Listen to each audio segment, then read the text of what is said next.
It is my great pleasure to have today on the continuing Winemaker Series of the Wine of the Month Club, Morgan Norman here from the Greg Norman Estates. That's correct, the professional golfer who turned wine enthusiast, but not just turned wine enthusiast. Many years he's been a wine enthusiast. Many years. It's going to be our 15th year of winemaking. 15th year. Yeah. So some people still don't know that Greg Norman has wines. Yep, right? And some people still don't know he was a golfer. They just think of him as a winer. Well, that's, I actually was going to go out and get a Greg Norman shirt today, but I didn't have time. Golfsmith isn't open until 10 o'clock. I should have brought you one. Anyway, so I've been enthused with the wines, and we were featuring one of the wines this month, which is the Petite Sirah. But I thought it'd be fun to have you in and talk about some of the things that go on behind the scenes at the Greg Norman Estates, and how you went from Australian wines to California and things. That a little history about what you do. You were you're a chef. I am. Yeah. So after university, I just decided to follow my passion, I guess, and find what I wanted to do, and went to culinary school, and led me to Italy and Australia, and then eventually Napa, and then eventually Greg Norman Estates. That's a pretty good path. What university was it? At Boston College. Oh, BC. Yeah. My daughter, we went to BC, and she desperately wanted to go. Yeah. And it was snow on the ground, and it was pretty cold, but she's still like, I want to go. And she got on the waiting list, and then they finally told her she didn't accept it. She was so disappointed. Weather was brutal. It was so bad. 4 years I was there. It was the worst winter in 80 years, every single year. Really? Oh, no, that's really cold. Yeah. It was a beautiful campus. Yeah, it is gorgeous. So she ended up at SC, which is fine. It's good. So you went to culinary school, you became a chef, and you were not working with the family business. I wasn't. I mean, I had been associated with it and just kind of knowing about this interactions my father was having, the business deals going on, but I never thought I would work with him. And then after about 3 years working in wineries as a chef and learning how to make wine and being in the industry, my father said I had earned my stripes and that I was ready to come on board. Isn't that nice? Yeah, definitely had to did you golf? work my way. I can golf. I don't like to golf. You don't really golf. Yeah, I've spent my entire life growing up on a golf course, so going back out on my free time is not the best. It's kind of interesting. I love golf all my life, but not country club style golf. I just like golfing. Right? Fun. I want to go golf. Yeah. I don't want to worry about playing cards after I'm done. Yeah. Well, it's a sport. You should have fun with friends and be outdoors and enjoy the beautiful weather. And golf and wine are pretty synergistic. Absolutely. I think that's a pretty good group of things. And there's so many professional golfers that have one. There's I think 17. God, everyone's coming out with one now. I know. And we talked about this off camera a little bit. You do great volumes, and one of the reasons is, and we just discussed this, was we want people to open the wine and say, this is really good. Absolutely. I would rather have a bag around it. They wouldn't know the name of it, just taste the quality, and then know that it's a good quality in the bottle, and they want to continue opening it up. And then they go, oh, this is really cool. It's Greg Norman's wine. Yeah. Right? I think I'll buy it amazed again. And shocked, and then confident that the quality in the bottle really represents and is represented by the name on the bottle. It is, yeah. And he has some creative control, I understand. Absolutely. Every single bottle does not get finished until he's tasted the blends and then the final product. And unless it meets his wine profile, wine style, it's not going to go anywhere. Yeah. So, as we in the business know, you have blending samples, you have finished samples, you have tank samples. Yeah. You need to get those to him. He lives in Florida. How do you do that? Well, I mean, he comes out to California once or twice a year. I go back to Florida every single month for meetings, and with that, I just bring down samples, and we'll set up a whole little. He's got a wine cellar in his house in Florida, so set up a whole little winery setting and make sure that we have everything appropriate and we taste through. And you get to cook. I cook all the time, and then we do a lot of blind samples actually with our competitors and try to see what he likes in the competition out there on the market, and just see if everything's evolving year in and year out, and we're just making sure that we're staying where we need to. I may put you on the spot, but you've got a now Australian property, and you have Paso Robles, right? Which is great for Rhone varietals and those kinds of things. But where do your allegiance lie? You can Depends say both. on my Just mood. Say both, right? It depends on my mood. I'm a dual citizen, so grew up in the U.S. Right? Yep, grew up in the U.S., but have lived in Australia, and my whole family lives in Australia still. So, both is a good answer. Are there other siblings? I have a younger brother. Is he involved? Not in the industry or the businesses whatsoever. Really? Yeah, he's a professional kiteboarder.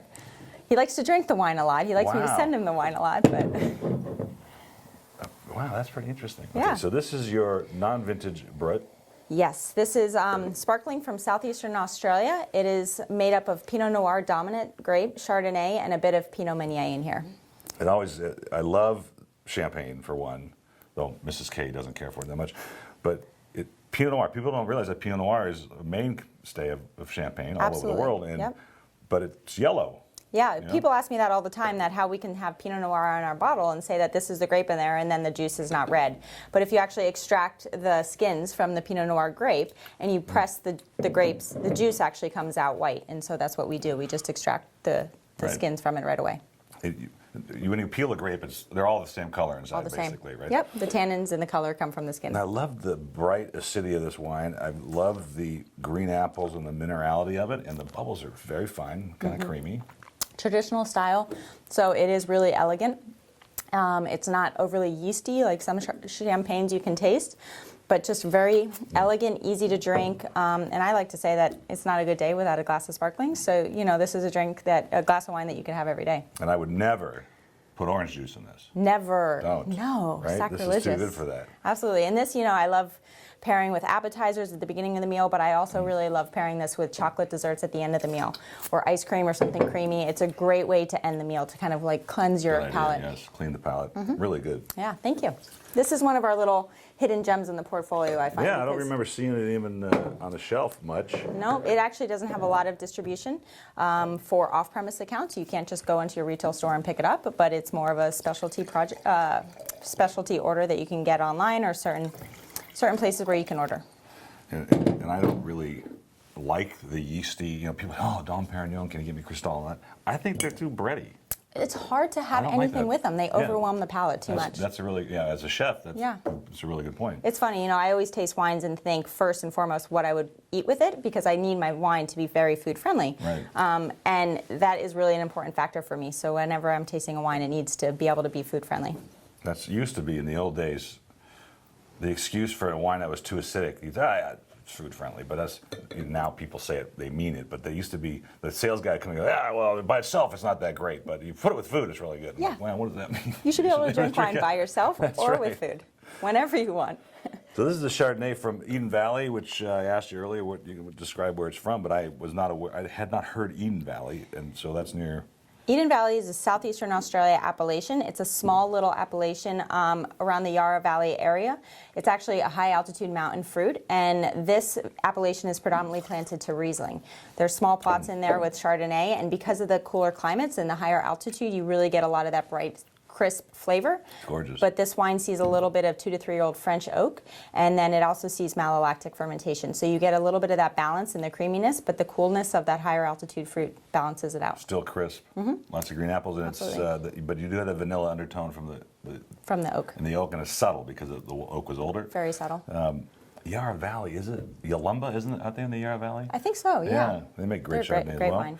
We have 2 Chardonnays in our portfolio, one from Australia and one from California. So this one has to be very unique from our California Chardonnay, which is appellated from Santa Barbara, because you can't have 2 Chardonnays in a portfolio and really have them have the same wine style. And it's really a great opportunity for us to have 2 of the same varietals, because then you can compare and contrast the winemaking styles and how different they can be and how they can really work with one grape varietal and create so much. Gorgeous wine, and a great example of where it's from. And you mentioned that off camera too, that you deliberately have priced your wines from both regions of the world in the same range. Absolutely. So that people can do that. From the beginning, 96, we decided to make our wines, and my father said that he wanted to make a wine that was approachable and accessible to everyone.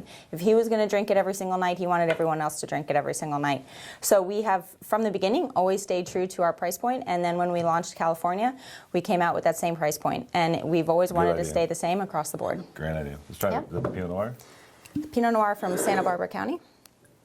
Which is one of my favorite districts for Pinot Noir. They make amazing wines, and I think because of the terroir, because of the climate, it really brings everything together. The fog rolling in at night, the hot days, the sandstone and limestone soils, it just imparts so many flavors to this wine that Pinot Noir is known very well across the industry as being one of the harder grapes to make, because it's very delicate, and they kind of call it the feminine grape because it is difficult to make into a wine, a very good wine. And the Santa Barbara County, or Santa Barbara appellation, makes it just very easy for winemakers. This is great.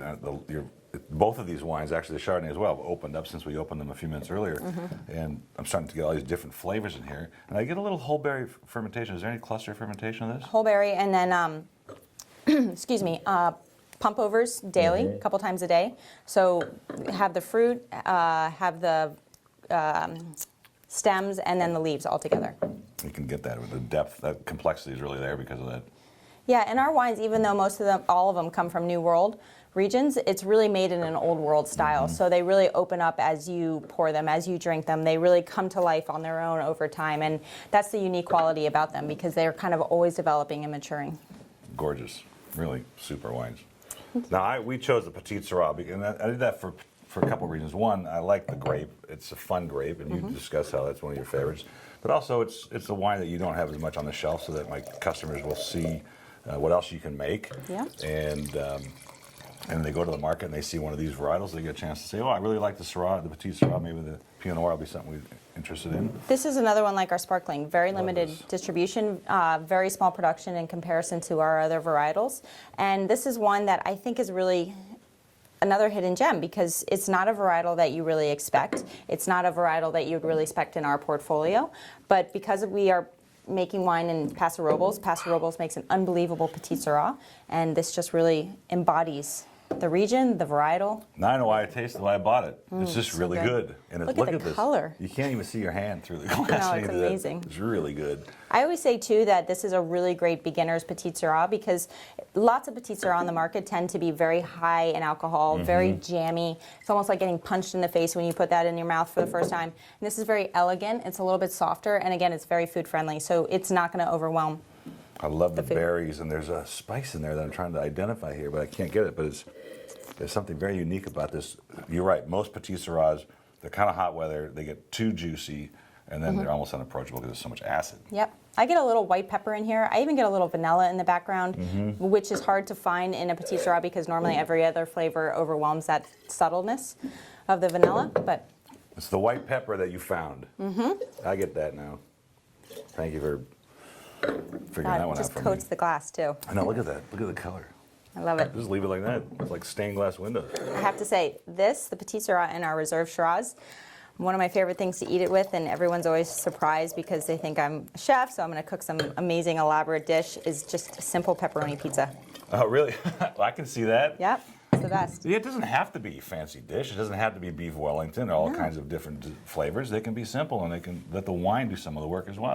Sometimes when I taste a wine here, and I'll taste it vintage, and I'll come back to it years later sometimes if it's in a warehouse, and I remember the wine, and it's so different from everything else that I've tasted. It just has that unique character, whatever it was about that wine, and it brings back memories. It just always brings back memories. Absolutely. That's really cool. This wine is really close to our family too because, like I said earlier, we received number 8 wine in the world for our 99 vintage of the Reserve Shiraz. And my father was honored to go to New York and sit up on a panel with Chateau Lafite and Mouton and, I mean, Rothschilds, all these amazing first growths. And he was sitting up there, this blonde-haired golfer at the time, and just really enjoyed sitting in front of thousands of people and tasting this wine. And I sat in the audience and was so in awe of my father to be talking about wine, and not in the sense that like a winemaker would, but just in the sense that he loved it and he was so passionate and you could hear him talking about it. And I think that is really when he knew that he had made it in the wine industry.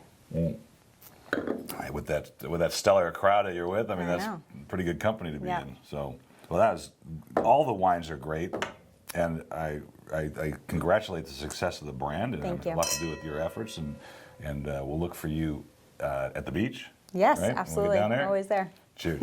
Cheers. Thank you.